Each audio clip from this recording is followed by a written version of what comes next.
So in general chemistry, you pretty much looked at the pKa table and determined what's the acid, what's the base, drew your products and determined the direction just like we did. So far, what we have been doing is really general chemistry material, of course, with some, I would say, embedded organic structures, like simple ones. But what you did not discuss in general chemistry is how the structure of the molecule influences the acidity of the molecule. And if it does that, then of course it's going to make it react differently. If it's less acidic versus more acidic, that will determine the outcome of the reaction. So in this case, an important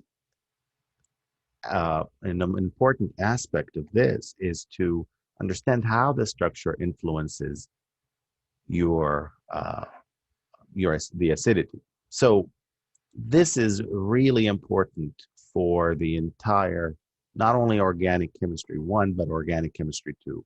So pay attention to this portion because it will be there all the time. So again, I'm going to underline the importance of how structure determines reactivity. So an understanding of how these structural differences affect acidity will allow us to estimate the acidity of the compounds that we have never encountered. And there are some that are not on the pKa table, but there are some rules. So for example, how do we know the pKa of these?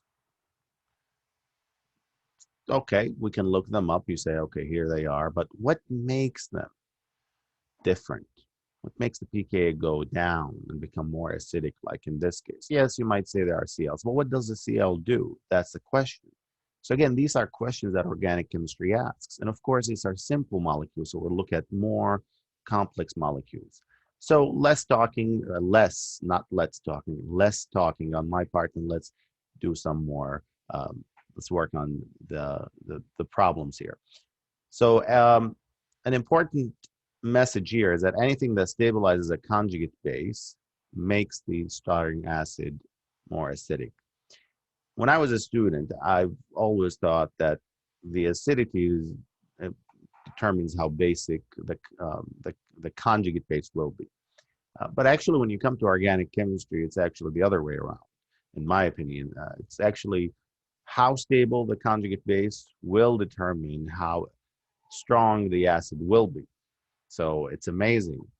And again, there are structural differences that you need to look at. So quickly, before I begin, I would like to tell you that the one way of understanding all of these there are four effects that we're going to look at, is to remember this.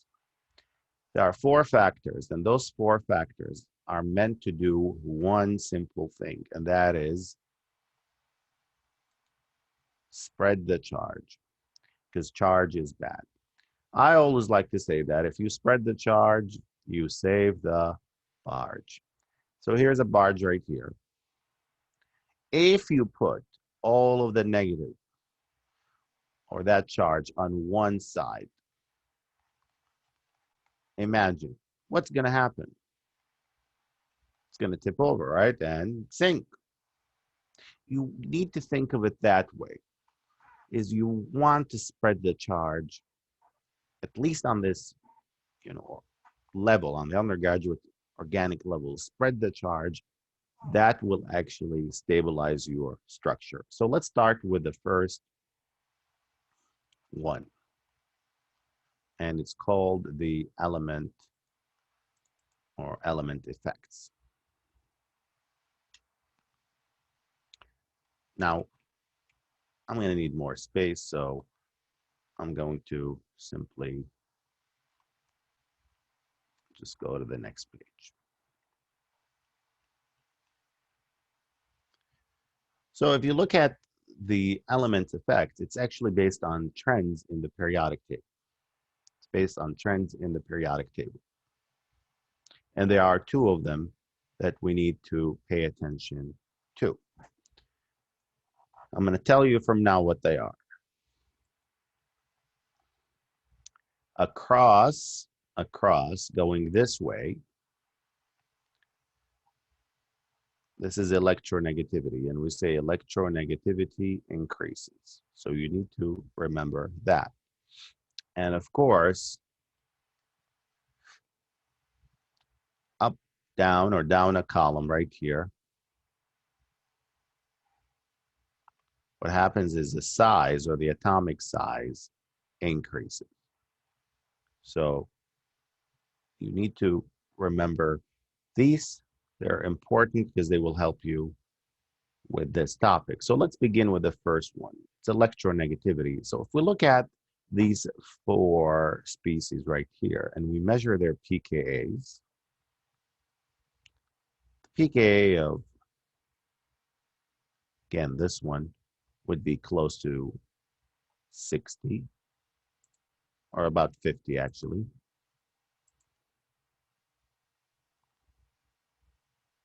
Actually, it's about 48.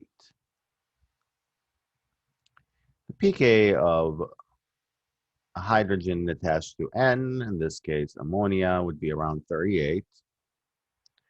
pKa of water is around 15.7. And the pKa of HF, it's an acid, is about 3.2.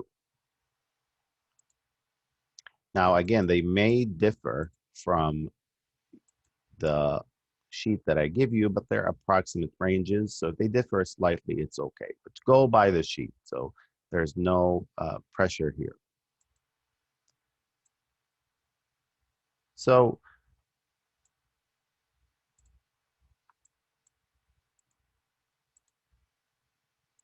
okay, what causes them? So again, when you go this way, you see that these experience an increase in acidity or increasing acidity.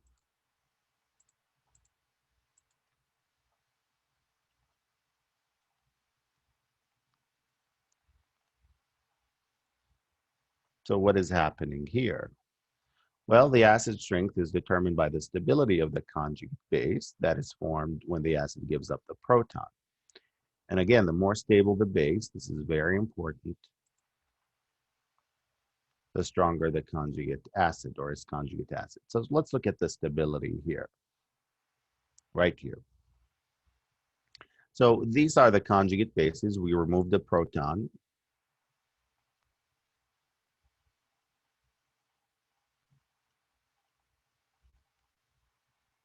That's why it became a negative right there.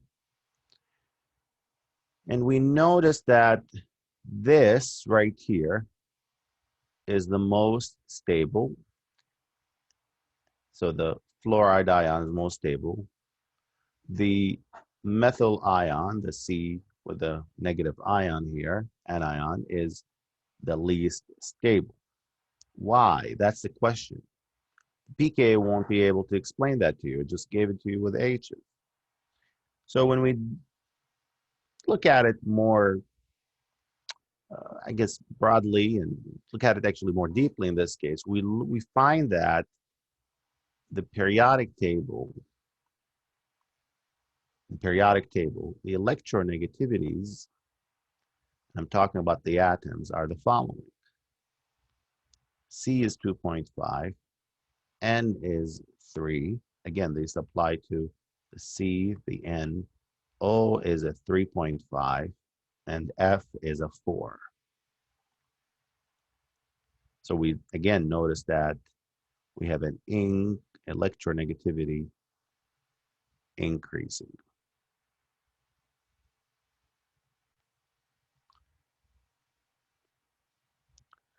And that results in, of course, increasing stability.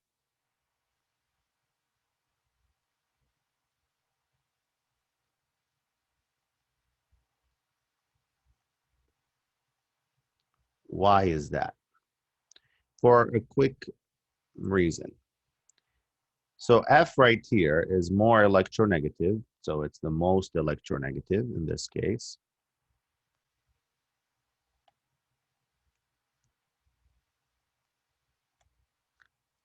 And if you have an electronegative atom, what it does is that it bears the negative charge better or more readily. So we say it bears, or you can think of it as accommodates the negative charge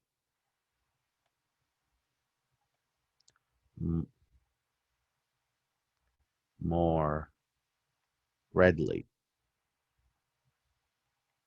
One way of thinking about it is that it has to do with the what we call the effective nuclear charge, is that there's plenty of protons in fluoride compared to uh, carbon, and they are actually what we say they are less shielded. Okay, so that's what happens is that electronegativity accommodates that negative charge better than less electronegative atoms. So that results in, of course, more stable ions.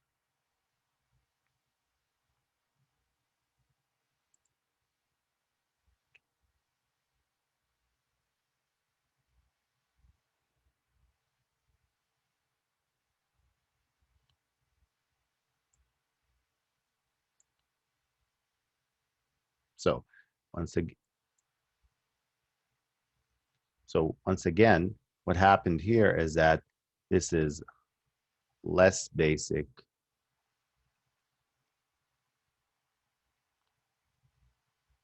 more stable.